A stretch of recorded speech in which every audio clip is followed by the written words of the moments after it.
नमो अरिहन्ताणं नमो श्रीधाणं नमो आयनीयाणं नमो अध्यायाणं नमो लोये श्रवस्वाहूणम् मङ्गलं भगवान् वीरो मङ्गलं गौतमो गणी मङ्गलं कुन्दकुन्दाद्यो जैनधर्मोऽस्तु मङ्गलम् सर्वमङ्गलमाङ्गल्यं सर्वकल्याणकारकं प्रधानं सर्वधर्माणां जैनं जयतु जैनं जयतु जैनं जयतु। संतप्त मानस शांत हो जिनके गुणों के गाने में वे वर्धमान महान जिन विचले हमारे।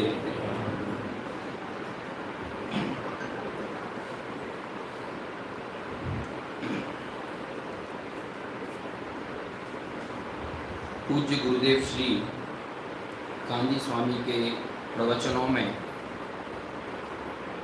एक उदाहरण आता है।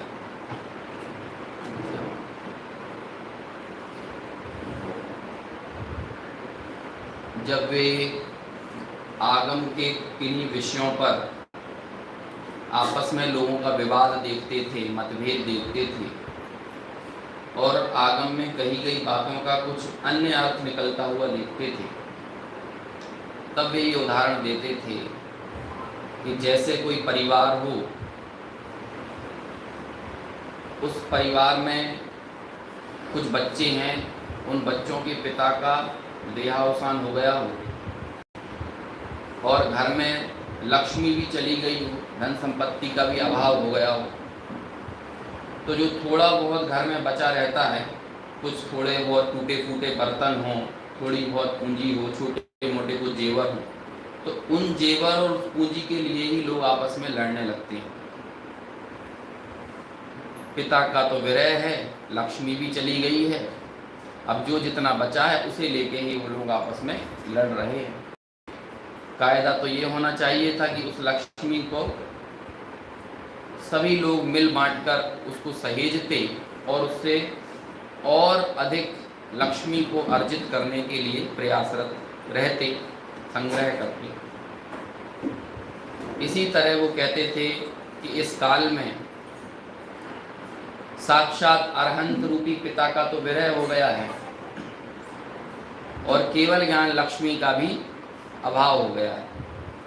तो लोगों को जो थोड़ी बहुत लक्ष्मी मतलब आगम के रूप में जो मिली है, उसका ही लोग अपने अपने अनुसार अर्थ करके आपस में लड़ाई झगड़े करते हैं। कहते थे कि एक अरहंत के नाम पर हम ईमानदार भावना के साथ एक नहीं हो पाते। गुरुदेव श्री संपूर्ण जैन समाज को आपस में एक करने की भावना लेकर कहते थे कि भाई अपने कल्याण के नाम पर और महावीर भगवान के नाम पर कम से कम एक हो जाओ। अपने अपने अहम को, अपने अपने पक्ष को पोषित करना बंद करो। बाद में जब हमारे बीच गुरुदेव श्री जैसे कोई महान प्रतापवंत वक्ता, आत्मध्यानी, स्वानुभवी पुरुष का समागम हमें मिला, तो हम सब उनके माध्यम से तत्व को समझते थे। भले ना सही संपूर्ण जैन समाज, लेकिन जो भी लोग थे उन गुरुदेव के नाम पर हम सब एक हो गए और उनकी बात को समझते थे और आत्म कल्याण की भावना से ही हम इस आगम का सेवन करते थे, जिनवाणी का अध्ययन करते थे, आपस में मिलकर एक पवित्र भावना कि हमें स्वानुभव करना है, आत्मा का कल्याण करना है। गुरुदेव चले गए और गुरुदेव के जाने के बाद जो कुछ भी हमें गुरुदेव का प्रदेय था वो मिला, हम उसे रखकर वहाँ भी अपना अपना पक्ष कहीं ना कहीं कुछ ना कुछ अपना अहम अपनी अपनी सत्ता अस्तित्व को बचाए रखने के लिए सो कॉल्ड अस्तित्व उसे बचाए रखने के लिए हम एक बार फिर विभक्त हो गए। हम पहले ही कम थे, थोड़े थे, उनके जाने के बाद उनका वह पड़ा तो हम लोग फिर आपस में बट गए। क्यों? क्योंकि कोई पिता यदि रहता है तो कम से कम पिता के कारण हम आपस में एक रहते हैं, एक बने रहते हैं। जब गुरुदेव श्री का वियोग हुआ तो भले ही कुछ बटे हुए ही सही, लेकिन कहीं ना कहीं हमारे ऊपर कुछ ऐसे विद्वत जनों का आशीर्वाद था, उनकी उपस्थिति थी कि हम किन्हीं मामलों में मतभेद होते हुए भी उनको इग्नोर करते हुए आपस में जुड़े रहते थे।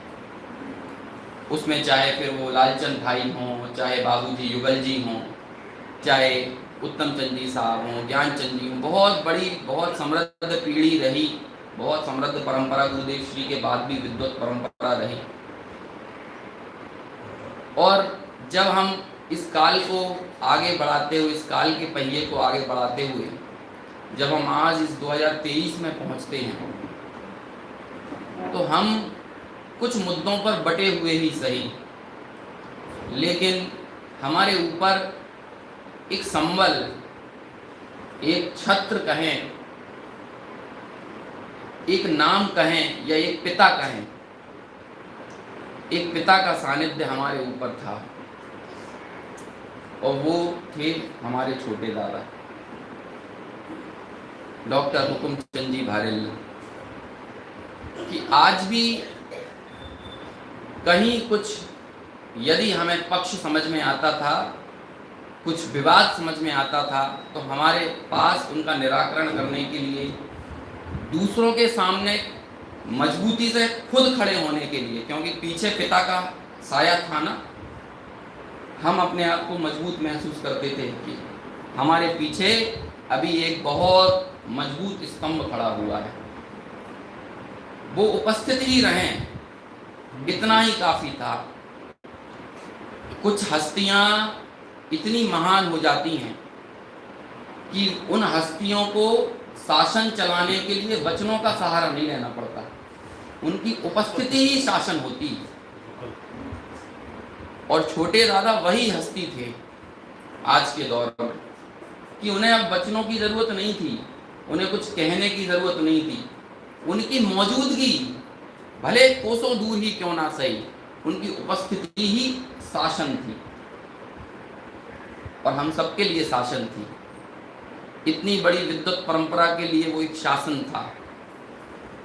लेकिन अब जब वो भी चले गए तो अब हमको बहुत गंभीरता और धैर्य के साथ अगले 4-5 वर्ष बाद के लिए ये सोचना पड़ेगा कि जब उनके रहते हुए हम बट रहे थे, अपने अपने पक्ष, अपने अपने मत, अपने अपने छोटे छोटे मठ बनाकर, तो आने वाले 4-5 साल में जब बहुत सारी भिन्न धाराएं अपने अपने अहम और अपने अपने पक्ष को पोषित करने लगेंगी, तब गुरुदेव का नाम तो रह जाएगा, लेकिन गुरुदेव का उद्देश्य नहीं, कहीं खो जाएगा।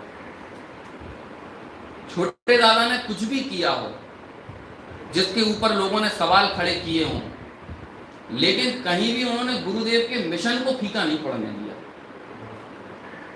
और कई लोग बड़े बुजुर्ग जो मुझे मिले, जो गुरुदेव के समय में भी थे और आज भी हैं, उन्होंने कहा कि ये तो डॉक्टर साहब थे, उनका टोडरमल स्मारक था, जिस स्मारक के कारण हम तो ये देख रहे हैं कि आज गुरुदेव का नाम गुरुदेव के जाने के उपस्थिति के समय से ज्यादा हो गया है। आप सोच सकते हैं, आज आप गूगल पर समय सार सर्च करोगे ना, तो आपको कांजी स्वामी की फोटो मिलेगी, आपको डॉक्टर हुकुमचंद जी भारेल की फोटो मिलेगी, समय सार डालकर। गूगल भी जानता है कि समय सार का पर्याय यदि कोई है तो गुरुदेव श्री कांजी स्वामी हैं, और उसी परंपरा में आगे आपको मिलेंगे तो आपको छोटे दादा नजर आएंगे। आप यदि गूगल पर जिनागम के सिद्धांतों को सर्च करेंगे, अकर्तावाद को आप सर्च करेंगे, तो आपको वहां पर गुरुदेव श्री की फोटो और आपको छोटे दादा की फोटो नजर आने लगेंगी। गूगल को भी ये पता है, जिसे लोग आज का सर्वज्ञ मानते हैं ना, उसे भी ये मालूम। क्यों ऐसा हुआ? क्योंकि भले कुछ चीजों में उनका कहना चाहिए उनका तरीका अपना हो सकता है, लेकिन इसके बावजूद भी कहीं भी उन्होंने गुरुदेव श्री के मिशन के साथ समझौता नहीं किया। और वो मिशन क्या था? कहीं ना कहीं उन्हें इस बात का पक्ष तो था कि जन जन के हृदय में ये तत्व ज्ञान बैठना चाहिए। और आज सुबह जब हमने दो प्रवचनों में वो पूरी महिमा को सुना, हालांकि वो कह बहुत सकते थे, मन में भाव बहुत हो सकता है, लेकिन जो वचनों में आने योग्य था वो ही आया। वास्तव में तो मैं कहूँगा कि आज सुबह जो दो प्रवचन हुए, जिनमें जो दो बातें कही, उन हमारे दोनों उन अग्रज विद्वानों ने अपने एहसास कहे थे। आप अल्फाज मत सुनना, वो तो एहसास कह रहे थे। अल्फाजों में जो बात आ रही है, शब्दों में जो बात आ रही है, वो तो बहुत थोड़ी आ रही है और बहुत बिखरी हुई आ रही है। उनके हृदय को हम बहुत छोटी छोटी चीजों में जो नजर नहीं आता वहां तक था। आप कल्पना कर सकते हैं कि इस मिशन को क्या सिर्फ इमारतें बना बनाकर जिंदा रखा जा सकता था? कि आप जगह जगह इमारतें बना दें, दीवारें खड़ी कर दें, संस्थाएं बना दें, क्या इस मिशन को जिंदा रखा जा सकता था? उन इमारत, आज हम सब लोग इतनी दूर अपने अपने घरों से दूर यहाँ आए हैं। चेन्नई का भी समझ लो, तमिलनाडु का ये सबसे पिछड़ा इलाकों में से एक माना जाता है। यहाँ तक आज पहुंचे हैं गुरुदेव श्री के नाम पर। आज गुरुदेव श्री के जाने के 43 साल बाद तक गुरुदेव को उतना ही जीवंत बनाए रखने में यदि किसी का योगदान है, बहुत सारे नाम आप ले सकते हो, लेकिन वो सारे नाम यदि आप लोगे ना, तो उसके प्रारंभिक बिंदु पर यदि कोई व्यक्ति खड़ा मिलेगा तो उसका नाम है डॉक्टर हुकुमचंद भारेल। प्रारंभिक बिंदु पर खड़े हुए व्यक्ति वो, बाकी सब तो उसकी लेयर हैं, बाकी सब तो उसी की धाराएं हैं। हम क्या हैं? हमने गुरुदेव श्री को देखा नहीं है। गुरुदेव श्री के जाने के 8 साल बाद मेरा जन्म हुआ। 1980 में वो दिवंगत हुए, 1988 में मैं हुआ। आप सोच सकते हो। और मैं कहाँ पैदा हुआ आपको पता होगा? मध्य प्रदेश के रायसेन जिले में। आपने रायसेन का नाम भी ना सुना होगा कई लोगों ने। उस जिले के भी एक दहगांव नाम के कस्बे में। और मैं मूर्ति पूजक दिगंबर समाज से नहीं हूं, एक तारण समाज, समैया समाज चलता है, उससे हूं, जिनकी पूजा पद्धतियां अलग होती हैं, जिनका हमने बचपन में कभी भी अष्टद्रव्य से पूजा नहीं की, जिन प्रतिमा को नहीं देखा। मैंने अपने जीवन में लगभग 8-10 साल का हो गया तो मैंने जिन प्रतिमा नहीं देखी थी। मैं ऐसे जगह पे पैदा हुआ। सोच लीजिए आप, वहां पर कोई मंदिर नहीं था, लेकिन आज उस गांव से निकलकर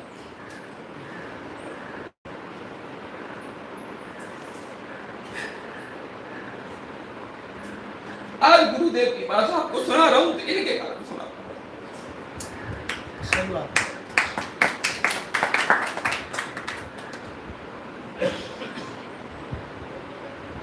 कुछ चीजों का तत्काल में हमको उनका प्रभाव जो है वो दिखता नहीं है भाई। पता नहीं मैं कैसे आपके मन में कहूं।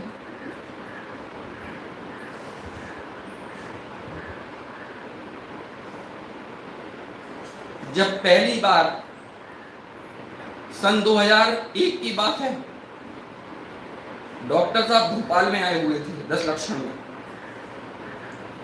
नाम तो हमने सुना था डॉक्टर हुकुमचंद भारेल टोडरमल स्मारक, क्योंकि बाल बोध हमारे गांव में पहुंच गया था।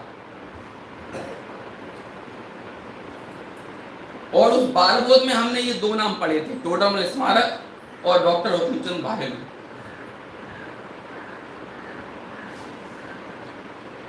और उसमें हमारे लिए ये बहुत, उस जमाने में व्हाट्सएप, फेसबुक, टेलीविजन, हमारे गांव में जहां मैं हुआ हूं, समझ लीजिए 18 घंटे तो लाइट नहीं रहती थी, तो हमारे लिए कोई दूसरे साधन नहीं होते थे, लेकिन बाल बोध वहां पहुंच गया था। और वो बालबोध से चीजें पढ़ते थे वहां पर। जब पहली बार पता चला कि भोपाल से हमारे गांव की दूरी 2.5 घंटे की रही होगी, लेकिन वो 2.5 घंटे में हमें पता था कि वहां है, और हमें वहां कुछ नहीं मालूम था, बस इतना मालूम था कि डॉक्टर हुकुमचंद भारेल्ला है। तो मेरी मम्मी, मैं 10वीं में था उस समय, बस लेके गई, हमें बस देखना है, बाकी हमें और कुछ मालूम नहीं था कि क्या है क्या नहीं है। और हमारे लिए वो किसी प्रधानमंत्री राष्ट्रपति से कोई कम नहीं थे, क्योंकि जो भी तत्व ज्ञान का बीजारोपण था वो बालबोध के ही कारण था। अब आप सोच सकते हैं बालबोध कितनी बड़ी देन है छोटे दादा की। सारा तत्व ज्ञान आपको बालबोध और वीतराग विज्ञान में मिल जाएगा। भेद विज्ञान कर सकते हो आप बालबोध वीतराग विज्ञान के जरिए। आप पढ़िए, उन्होंने उनमें इंद्रियां, तत्व, पूरा तत्व ज्ञान, आपको बहुत समय सार आदि विशेष ग्रंथ पढ़ने के लिए भेद विज्ञान की आवश्यकता नहीं है। बालबोध में वो सारा कंटेंट दे दिया कि आप भेद विज्ञान कर लेंगे उससे। अब आप सोच सकते हैं क्या क्या प्रदेय था उनका। बालबोध कोई छोटी मोटी चीज है? ऐसे बालबोध पढ़कर कितने विद्यार्थी जो कहां ऐसे ऐसे गांवों में पड़े हुए जहां पर सड़क नहीं जाती है, जहां पर आपको पानी के तालाबों में से निकल कर जाना पड़ता है, ऐसे ऐसे गांव से, पिछड़े इलाकों से निकल कर वो विद्यार्थी टोडरमल स्मारक में पहुंचे। वो विद्यालय ना होता तो क्या होता आप सोच सकते हैं। और विद्यालय के शुरुआती स्तंभ, अरे वो धन्य घड़ी थी जिस दिन गुरुदेव श्री के मुख से ये वचन निकले थे कि जहां ऐसे महापंडित टोडरमल जी हुए हैं उस नगरी में तो उनका कोई स्मारक होना चाहिए। उन्होंने उस स्मारक की कल्पना की, उसकी प्रेरणा दी, और बाद में उस स्मारक में एक विद्यालय होना चाहिए ये संकल्पना की। तो इसके संकल्पना के इसको मूर्त रूप देने के सबसे पहले स्वप्न दृष्टा यदि कोई थे तो वो छोटे दादा थे, डॉक्टर साहब। आज देख लीजिए, आपने कई मंदिर बनाए होंगे, लेकिन हर एक विद्यार्थी अपने आप में किसी मंदिर और संस्था से कम नहीं है। जीवंत समय सार जिनके गले में, जिनके कंठ में है। कितने लोग प्रचार कर रहे हैं, कितने नहीं कर रहे हैं, ये बात की बात है, लेकिन उन्होंने अपने स्वयं के जीवन में कहीं ना कहीं उस चीज को समझा है, और देर सवेर वो ट्रैक पर आ जाते हैं, लाइन पर आ जाते हैं। कितना बड़ा होगा। ऐसी जगह पैदा हुआ, भागते भागते दादा को देखने गए थे, सिर्फ देखने के लिए 2001 में। तब तक 2001 तक तो फिर भी दुनिया में बहुत प्रगति हो गई थी। मैं तो 13 साल का था तब, बस कुछ समझ में नहीं आता था, जैसा आज गुरुदेव श्री के बारे में पंडित जी साहब बता रहे थे। लेकिन बस ये था कि ये कोई बहुत बड़ी चीज है, बहुत बड़ी हस्ती है, और आज हमारा धन्य भाग्य हुआ कि हम इनको देख रहे हैं और इतने पास से सुन पा रहे हैं। हमारे लिए बहुत बड़ी। 2001 में पहली बार दादा को देखा था, और वो मेरा 10वीं चल रही थी, मेरी 10th थी उस साल। और अगले साल फिर 10वीं को पास करने के बाद बहुत चीजें हुई। मैंने साइंस सब्जेक्ट भी ले लिया था, पढ़ाई भी करने लगा था। 42वें नंबर पर मेरा एडमिशन हुआ था। सीट 40 थी, 40 सीटें थी। लेकिन फिर भी क्या बाबूजी युगल जी से हमारे मेरे मामा पक्ष का थोड़ा सा पहचान थी, परिचय था। तो उनके निमित्त से उनके पुत्र जो है चिन्मय जी, उन्होंने स्मारक में बोल दिया था। तो सीट नहीं होने के बावजूद भी 42वें नंबर पर 2 महीने बाद, विद्यालय शुरू होने के 2 महीने बाद मेरा एडमिशन हुआ था। लेकिन कभी 5 साल पढ़ने में ये एहसास नहीं होने दिया कि मैं किस बैकग्राउंड से आता हूँ, मैं किस समाज से आता हूँ, मैं कहाँ से आता हूँ, कैसा हूँ, कोई एहसास नहीं होने दिया। ये एहसास होता ही नहीं है। हमारे टोडरमल स्मारक में अजैन विद्यार्थी भी पढ़े हैं, कभी उनका नाम, जाति, सरनेम कुछ नहीं पूछा, और पहले दिन से एक तत्व ज्ञान की धारा अविरल बहाई। पहले दिन कनिष्ठ में आए हुए विद्यार्थी को नियम सार चल रहा है यदि विषय में, तो नियम सार सुनता था वो बच्चा। वो क्या नियम सार समझेगा, लेकिन उसके लिए वही जो धारा चल रही है वही धारा चलेगी। जो पाठ्यक्रम होता था वो अपना अलग होता था, कभी कोई भेदभाव नहीं। बाद में उस टोडरमल स्मारक के बाद संस्थाओं की लाइन लग गई। वो संस्थाओं को स्थापित करने वाले कई हो सकते हैं, लेकिन आप उन संस्थाओं के भी आधार स्तंभ को खोजने जाएंगे तो वहां पर भी आपको यदि कोई व्यक्ति खड़ा मिलेगा तो उनका नाम है डॉक्टर हुकुमचंद। जिन्होंने बच्चों के लिए भी काम किया और बूढ़ों के लिए भी काम किया, वृद्ध के लिए, वृद्ध मतलब ज्ञान वृद्ध, उनके लिए भी काम किया। समयसार अनुशीलन भी लिखा, तो बाल बोध भी लिखा, तत्वार्थ सूत्र की टीका लिखी, द्रव्य संग्रह की लिखी, कई अनुवाद लिखे, पूजन लिखी, भक्ति लिखी। कौन सी चीज छोड़ेंगे जो रह गई हो। पुराने कवियों में हम देखते हैं ध्यानत राय जी, भूदत्त, इन्होंने कुछ कुछ भजन लिखे, और आज हम 400, 400, 500 साल बाद भी उन लोगों का उपकार मानते हैं। कुछ भजन लिखे, किन्हीं ने एक पूजा लिखी, किन्हीं ने 2 पूजा लिखी, किन्हीं ने एक विधान लिखा। कितने हैं, संतलाल जी है, बुद्धजन जी हैं, भूदरदास जी, कितने कितने उनका उपकार मानते हैं। हम सब लोग आज से 100 साल बाद की जो पीढ़ी पैदा होगी ना, वो सब भूल जाएगी उस समय कि ऐसा। ये तो आज लोगों को ये विवाद और विरोध दिखता होगा कि वो इस पक्ष के और वो उस पक्ष, 100 साल बाद थोड़ी समझ में आएगा लोगों को। 100 साल बाद तो जो सच्चे जैन धर्म का मर्म को तलाशने वाले, खोजने वाले लोग होंगे, उन्हें जहां से जिस व्यक्ति से वो चीज मिलेगी वो उसका उपकार मानेंगे। हमने उन व्यक्ति को जीते जी देखा है। जब सचिन तेंदुलकर खेलता था ना, तो कई लोगों ने ये कहा कि लोगों ने चांद तारे देखे हैं, हमने सचिन तेंदुलकर को खेलते हुए देखा। लोग, आने वाली पीढ़ियों को ये यकीन करना मुश्किल हो जाएगा कि कोई क्रिकेट की दुनिया में सचिन तेंदुलकर जैसा व्यक्ति था। ऐसे ही आज हम सबको ये लगता है, जो सच्चे अध्यात्म के जानकार हैं, कि अध्यात्म की दुनिया में एक व्यक्ति पूज्य गुरुदेव श्री कांजी स्वामी जैसा था। ऐसे ही आगम की जीवन भर सेवा करने के क्षेत्र में कोई व्यक्ति डॉक्टर हुकुमचंद बारेले जैसा था, और हमने उनको अपने जीते जी जीवन में देखा है। जो चीजें हासिल होती है ना, उनकी कद्र नहीं होती है लोगों को। आज लोग कहते हैं हम गुरुदेव के समय में हुए होते, हम बनारसी दास जी के समय में होते, हम टोडरमल, जो टोडरमल जी के समय में थे, उन्होंने टोडरमल जी की कद्र की होगी क्या? यदि की होती तो उनको ऐसी सजा मिलती। उन्होंने टोडरमल जी की कद्र नहीं की, लेकिन हमें मालूम है टोडरमल जी ने क्या दे गए।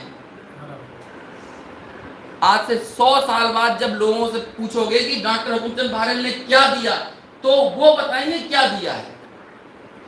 हम लोगों को ये शायद इस चीज का एहसास नहीं होगा। हासिल हुई चीजों की कोई को कीमत नहीं आती, जो मिल जाता है उसकी वैल्यू ही नहीं रहती। ये मनोविज्ञान है लोगों का। कौन हमको मिले थे? वो थे हमारे पास जिन्होंने किस चीज पर जीवन भर सो के उठते थे, तो कलम लेकर सिर्फ एक तत्वज्ञान को ही, आगम की सेवा करने का ही लक्ष्य। सोने से पहले आगम की सेवा, दोपहर में उनके पास जाओ तो एक ही काम, बात करो तो एक ही काम, चलते फिरते घूमते हुए कुछ दिमाग में धारा चल रही है तो बस एकमात्र वही। उठते बैठते सोते चलते फिरते, बताओ क्या किया। दादा कहते थे कि जीवन में वो शर्ट खरीदने, कुर्ता खरीदने भी नहीं गए, कभी सब्जी खरीदने भी नहीं गए जीवन में। क्यों? क्योंकि आगम की जब उन्होंने इतनी सेवा की तो सहज ऐसा पुण्य बना कि आगम की सेवा के प्रतिफल में उनको ये सारे जंजालों में भी उलझना नहीं पड़ा। यदि वो परेशान हुए तो भी प्रभावना के लिए ही हुए। साइकिल चला चला कर, लोगों को दिखता होगा कि 30 बार विदेश की यात्राएं की, आपको हवाई जहाज तो दिखता है, लेकिन तत्व प्रचार करने के लिए जो साइकिल से कईयों किलोमीटर जाते थे, वो साइकिल की यात्राएं दिखती हैं कच्चे रोडों पर, पगडंडियों पर, वो भी उन्होंने की है। आज हमको थोड़ा सा, यदि हम कहीं पंडित बनकर चले जाएं और हमें थोड़ी व्यवस्था 19-20 मिल जाए ना, तो हमको कहने लगता है तुमको सम्मान नहीं है पंडितों का, तुमको ये नहीं है। दादा ने उन परिस्थितियों में रहकर तत्व की सेवा की, तत्व की प्रभावना की। उस दौर की कल्पना तो कीजिए। आज हमारे पास सारे साधन सुलभ हैं, हमारे पास फोन है, मोबाइल है, इंटरनेट है, इलेक्ट्रिसिटी है, यातायात के साधन सुगम हैं, एक स्थान से दूसरे स्थान जाना सरल है, सब चीजें हैं। और अमेरिका जाते थे तो अमेरिका जाना क्या कोई घूमने जाते थे, या लंदन जाते थे तो घूमने जाते थे? सोचिए, अभी 85 साल की उम्र तक 20-20, 22-22 घंटे तक की लंबी यात्रा करना, अनेक बार, कई संजीव जी गोधा सुनाते थे, कैसी कैसी कई बार परिस्थितियां बनती थी। रात भर 24-24 घंटे सो नहीं पाते थे, लेकिन मन में एक भाव रहता था कि नहीं ये तत्व है, ये पूरी दुनिया में फैलना चाहिए। ये जिनेंद्र भगवान का जो मार्ग है, जो सच्चा मार्ग है, जो पूज्य गुरुदेव श्री का अध्यात्म है, वो जन जन का आहार बनना चाहिए। बताइए किस सभा में बैठकर उन्होंने गुरुदेव की जो बात थी वो नहीं कही है। अरे भले उन्हें श्वेतांबर समाज में प्रवचन करना पड़े, 20 पंक्तियों में करना पड़े, वहां भी तो अकर्तावाद ही कहा, वहां भी तो क्रमबद्ध पर्याय ही बताया, वहां भी तो यही कहा कि उपादान मूल कारण है, निमित्त कारण नहीं है, निमित्त से कार्य नहीं होता है। वहां भी तो एकमात्र अहिंसा भी कही, तो उसमें भी शुद्धोपयोग, स्वसंवेदन का लक्ष्य कैसे बने, स्वानुभूति कैसे हो, राग द्वेष का अभाव कैसा हो, यही बात तो कही। और यही तो गुरुदेव श्री ने 45 वर्ष तक डंका बजाया है। यही तो हमारे आचार्यों का, हमारे तीर्थंकर भगवंतों का यही तो सच्चा मार्ग है। सही धर्म हर जगह, हर स्थान पर, हर परिस्थितियों में, हर काल में एक यही तो कहा है। कल्पना कर सकते हैं, बहुत छोटी छोटी चीजें हमें ख्याल में नहीं आती हैं, लेकिन उनसे क्या काम होता है हमें पता नहीं है। अनायास ही मुझे एक बात और याद आ रही है। अभी कुछ दिनों पहले की बात है कि एक जापान के एक साइंटिस्ट हैं, अपने जैनी हैं, है ना, लेकिन जापान में रोबोटिक साइंस का काम करते हैं। और 7-8 साल पहले मेरी किसी माध्यम से, किसी कारण से उनसे पहचान हो गई थी। अभी मैंने अपने व्हाट्सएप स्टेटस पर, जब संजीव जी भाई साहब का निधन हुआ था, तो मैंने उनका फोटो लगाया था। तो वो व्यक्ति मेरे से पूछते हैं आप इन्हें कैसे जानते हो। जापान में बैठा हुआ व्यक्ति ये बोलता है आप इन्हें कैसे जानते हो। मैंने कहा भाई हमने तो इनसे पढ़ा है, नए चक्र हमने इनसे पढ़ा है, क्रमबद्ध पर्याय इनसे पढ़ी है। जैसे दादा से आज सुबह पंडित जी राजकुमार जी बता रहे थे ना कि उन्होंने नए चक्र और ये सब पढ़ा था, हमने संजीव जी से पढ़ा, क्योंकि मैं 26वें बैच का हूँ, बहुत बात का हूँ। तो उन्होंने कहा भैया आप तो बहुत सौभाग्यशाली हो, अभी अभी हमारे इनसे मैं पिछले 2 साल से जुड़ा हुआ हूँ और जैन धर्म को सीख रहा हूँ, और मेरी इतनी तमन्ना थी, वो व्यक्ति बोलते हैं कि इतनी तमन्ना थी, एक बार इनके चरणों में आकर मैं छू लेना चाहता हूँ कि आपने मेरे ऊपर कितना उपकार किया। ये संजीव जी के लिए उन्होंने बात की, मैं छू लेना चाहता हूँ एक बार आपके चरणों को। और फिर भी बोलता है लेकिन अब ये चलेगा, या मेरी भावना है कि मैं उनके पुत्र से एक बार मिलूं, और उनके पिता ने मुझे क्या दिया इसके लिए उनके पुत्र के सामने मैं एक आभार ज्ञापित हूँ। रोबोटिक साइंस का वैज्ञानिक, मूल रूप से देवास के रहने वाले हैं, लेकिन 20 साल से वहीं जापान में। सोच सकते हैं एक संजीव गोधा के कारण कहां कहां काम हो रहा था। 1800 लोग पर डे सुनते थे, उसको 4 भागों में बांट दो आप, 4 भागों में नहीं, 4 बार गुणा कर दो, क्योंकि एक जगह से 4 लोग कम से कम यदि जुड़ते होंगे, 8000 लोग, कम से कम 8000 लोग रोज सुबह शाम जुड़ते थे। 8000 लोगों का शिविर यहाँ पर लगा दो तो हम जय जयकार करने लगेंगे। 8000 लोग आए, 8000 लोग आए। सोचते हैं 8000 लोगों का शिविर चलता था 2 टाइम में उनसे। वो संजीव जी नहीं रहे, और वो संजीव को भी बनाने वाले जो डॉक्टर हुकुमचंद भारेल थे, यदि डॉक्टर हुकुमचंद भारेल ना होते तो संजीव गोधा होते क्या। ऐसे छोटे दादा के निमित्त से कहां कहां कैसे कैसे स्थानों पर, जहां भाई साहब वो कहते हैं ना, जहां सूरज की किरण नहीं पहुंच रही है वहां पर बाल बोध पहुंच गया। और उस बाल बोध के निमित्त से, उस तत्व ज्ञान के, और ये उस दौर में जब आपके पास व्हाट्सएप नहीं था, इंटरनेट नहीं था, इलेक्ट्रिसिटी नहीं थी, उस दौर में क्या मिशन चला होगा, कैसी धारा बही होगी, आप कल्पना कर सकते हैं क्या काम हुआ है। वो जो जिनेंद्र लड़का है ना, जो दादा को समाधि का सार पढ़ता है, आप कभी उसके गांव जाकर देख लेना, पगडंडी नहीं है, अपने गांव से इकलौता लड़का है। मैं उसका जिक्र इसलिए कर रहा हूं, सन 2007 में हमने उस जिले में शिविर लगाया था, बक्सवा छतरपुर जिले के आसपास। हाँ, अरे वो द्रोणगिरी के पास भी कोई छोटा सा गांव है, सड़क भी नहीं है वहां पर। हाँ, वहां पर का रहने वाला पहली बार वहां पर कोई शिविर लगाने पहुंचे थे और भगा दिया था शिविर लगा के, भाई यहाँ कुछ नहीं है। जब मंदिर में जाके देखा तो समझ में नहीं आ रहा, प्रक्षाल करने का कपड़ा और पोछा लगाने का कपड़ा एक जैसा लग रहा था। उन्हें कोई ज्ञान ही नहीं है। ऐसी जगह से टूटा फूटा घरों, बिल्कुल कवेलू खप्पड़ वाले जो घर होते हैं, ऐसे घर, ऐसे स्थान, ऐसी जगह से निकलकर आज हम कहें अब आज की भाषा में तो वह दादा का पट्ट से बना वहां तक पहुंचा। कैसे कैसे कैसे, ये तो मैं कुछ जो इसलिए आपको एक उदाहरण दे रहा हूं कि आप भी जानते हो, इसलिए मैं बता रहा हूं। ऐसा एक नहीं है उदाहरण, ऐसे कई कई उदाहरण है, कई कई उदाहरण जो लोग आपके सामने जिस रूप में आए हैं वो उस रूप में नहीं थे। वो पता नहीं कहां थे, कैसे थे, किस रूप में थे, नहीं मालूम।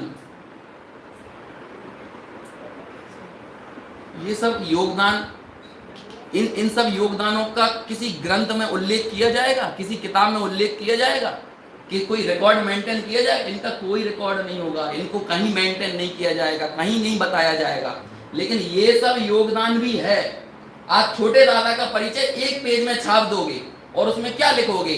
30 विदेश यात्राएं, इतनी कृतियां लिखी, इतना ये किया, इतना वो किया। लेकिन ये सारे योगदान जो दिखते नहीं है वो दिखे नजर आते हैं आपको। कहां कहां कौन व्यक्ति बैठा हुआ दूर किसी कोने में इस तत्व ज्ञान को समझकर उसने स्वानुभूति अर्जित कर ली होगी। ये योगदान दिखता है, ये योगदान कहीं अंकित किया जाएगा, किसी शिलालेख में उत्कीर्ण होगा, किसी ग्रंथ में इसका जिक्र होगा, किसी पुस्तक में, किसी अखबार में, किसी पत्रिका में लिखा जाएगा? नहीं होगा। ऐसे क्या, किस योगदान को बताएं, किस चीज की चर्चा करें, क्या उन्होंने दिया? लेकिन मैं अब जिस जगह खड़े होकर मैंने ये बात शुरू की थी, शुरुआत में, मैं वापस वहीं आता हूँ। अभी हमारे पास एक संबल था तो हम विभक्त होते हुए भी कम से कम उनके नाम पर एक हो जाते थे। अगले 5 साल बाद का सोचिए, हो सकता है कि अभी भी हमारे बीच में कुछ और जो स्तंभ है वो भी धीरे धीरे, क्योंकि काल के गाल में सब देर सवेर आगे पीछे समाएंगे ही, कोई यहाँ अमर होकर नहीं आया है। लगता सबको यही है। युधिष्ठिर से यक्ष ने प्रश्न किया कि दुनिया का सबसे बड़ा आश्चर्य क्या है? तो युधिष्ठिर ने उत्तर दिया, महाभारत में प्रसंग आता है, युधिष्ठिर ने उत्तर दिया, दुनिया का सबसे बड़ा आश्चर्य ये है कि हर रोज जीवों को, प्राणियों को, मनुष्यों को हम मरते हुए देखते हैं, लेकिन तब भी हर व्यक्ति को लगता है कि मैं अमर हूं।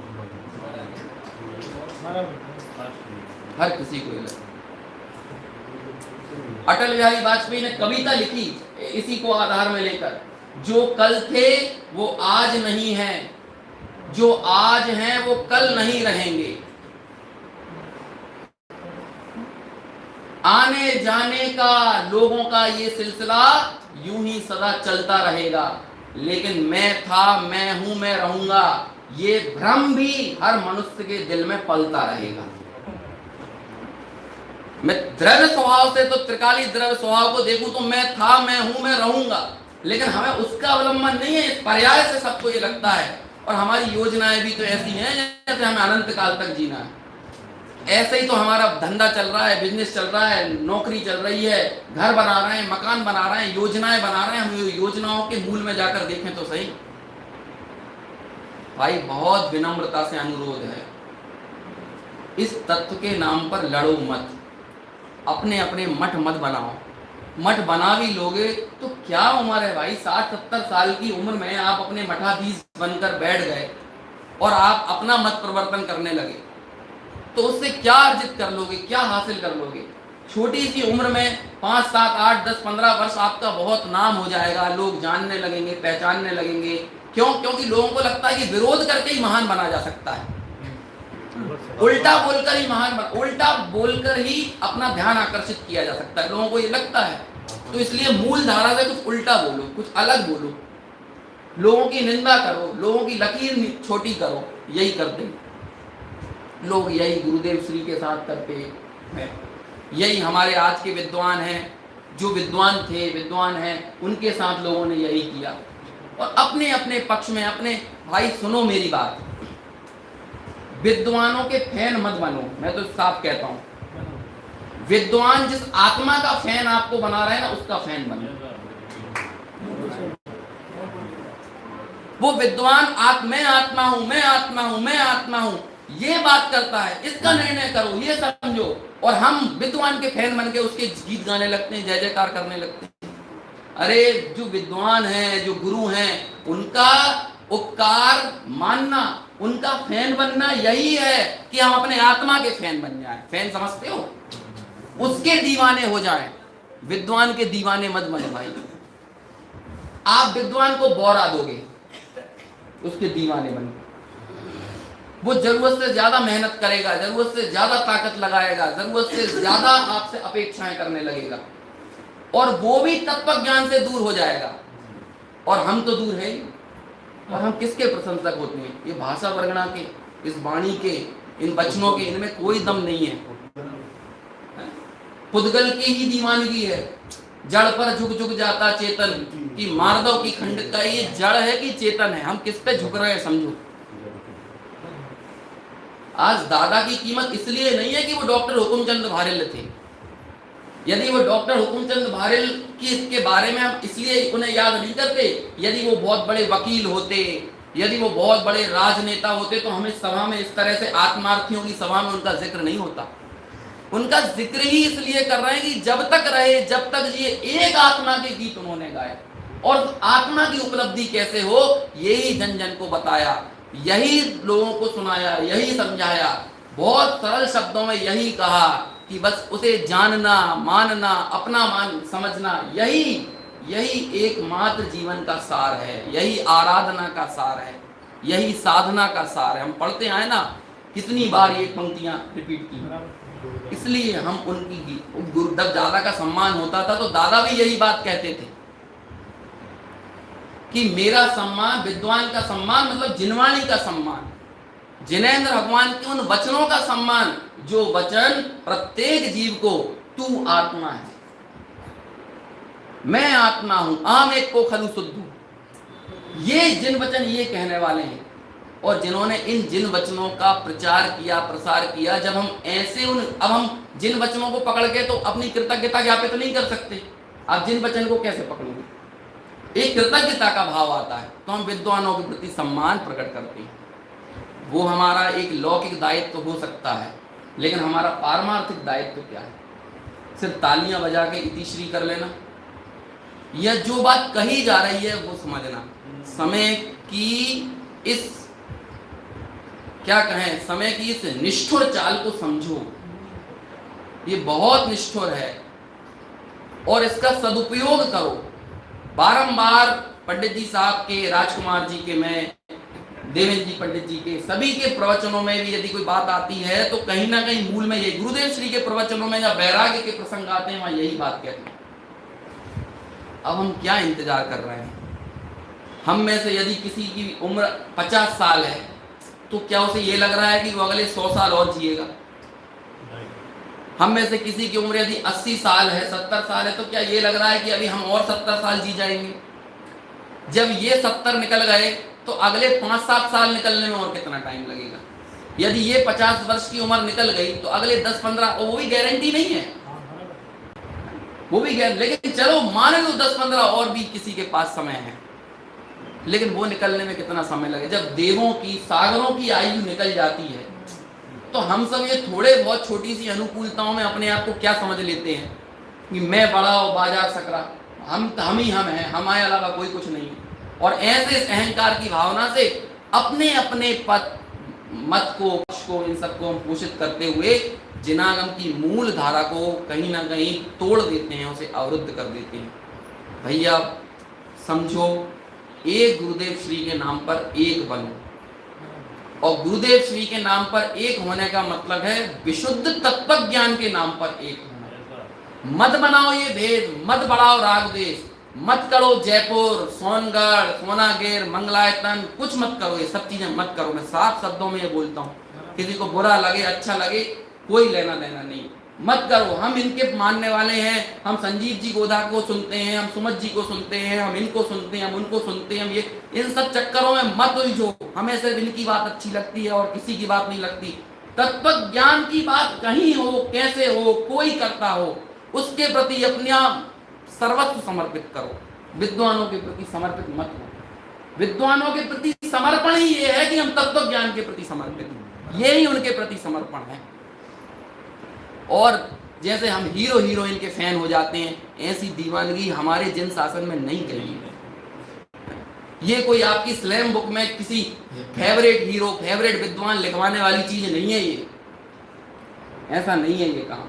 हम कहीं ना कहीं इस मार्ग में आकर भी यही कर रहे हैं, यही सारी चीजें कर रहे हैं। और ऐसा होकर पता नहीं कब कौन से विद्वान का दिमाग फिर जाता है, वो अपना मठ चलाने लगता है।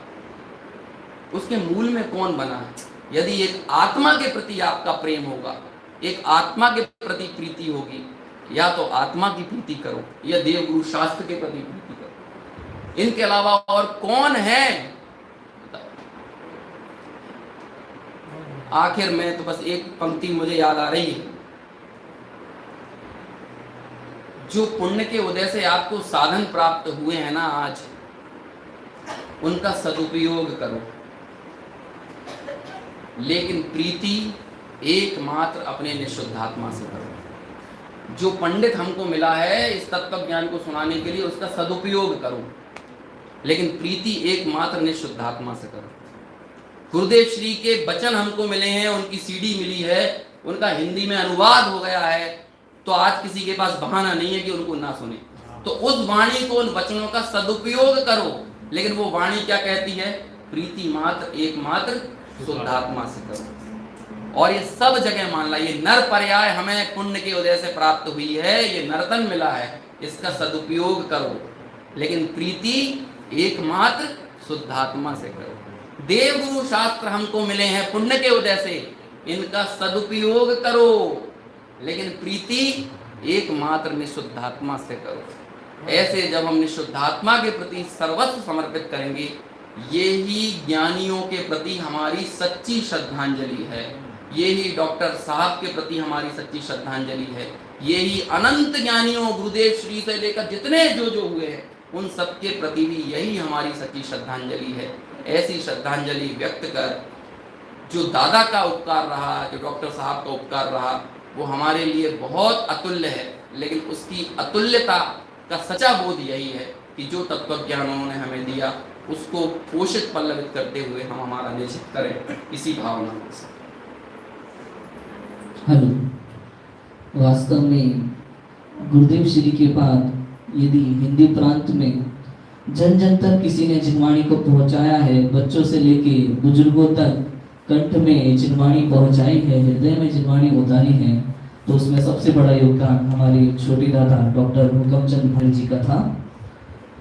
अभी कुछ दिन पहले जब हमारे बीच में से मेरे गुरु कोटा महाविद्यालय के प्राचार्य धर्मेंद्र जी भाई साहब नहीं रहे, तब लगता कि कोटा महाविद्यालय अनाथ हो गया है। लेकिन आज लगता है कि इस देश भर में जितने भी छोटे बड़े विद्यालय महाविद्यालय चल रहे हैं, वो सारे अनाथ हो गए, क्योंकि उन सबके मूल में छोटे दादा ही थे। तो कितना बड़ा भाग्य है हमारा कि हमें गुरुदेव मिले। गुरुदेव ना होते तो छोटे दादा नहीं मिलते हमें, छोटे दादा नहीं होते तो स्मारक नहीं होता, और स्मारक नहीं होता तो जैसे वृक्ष के ना होने पर बाकी शाखाएं नहीं होती हैं, स्मारक नहीं होता तो बाकी कोई भी विद्यालय महाविद्यालय पूरे देश भर में नहीं चल पाते। हम सबका इतना बड़ा सौभाग्य है, आज इतने सारे देश भर में विद्वान उपस्थित हैं, जिनके गले में, जिनके कंठ में जिनवाणी है, जो गांव-गांव में, शहर-शहर में जाकर के, मंदिर-मंदिर में जाकर के शुद्ध तत्व को जो गुरुदेव ने हमें सिखाया है, सबको सिखा रहे हैं, बड़े प्रेम से सबके हृदय में माँ जिनवाणी की बातें उतार रहे हैं। और वास्तव में इन्हीं सबको देख करके हमें विश्वास होता है कि वास्तव में ये धर्म, ये जैन धर्म पंचम काल के अंत तक इसी तरह चलता रहेगा। अभी आदरणीय पंडित देवेंद्र जी भाई साहब का मंगल व्याख्यान यहाँ प्रारंभ होगा। शाम का कार्यक्रम वैसा ही रहेगा, 7 बजे से लेकर के 7:20 तक 7:15 बजे तक ही भक्ति रहेगी आज मंदिर में। उसके बाद ठीक 7:30 बजे से यहाँ हमारे आदरणीय अंकुर जी भाई साहब का व्याख्यान होगा 7:30 बजे से 8:15 बजे तक, और 8:15 बजे से 9 बजे तक आदरणीय पंडित राजकुमार जी भाई साहब का व्याख्यान रहेगा।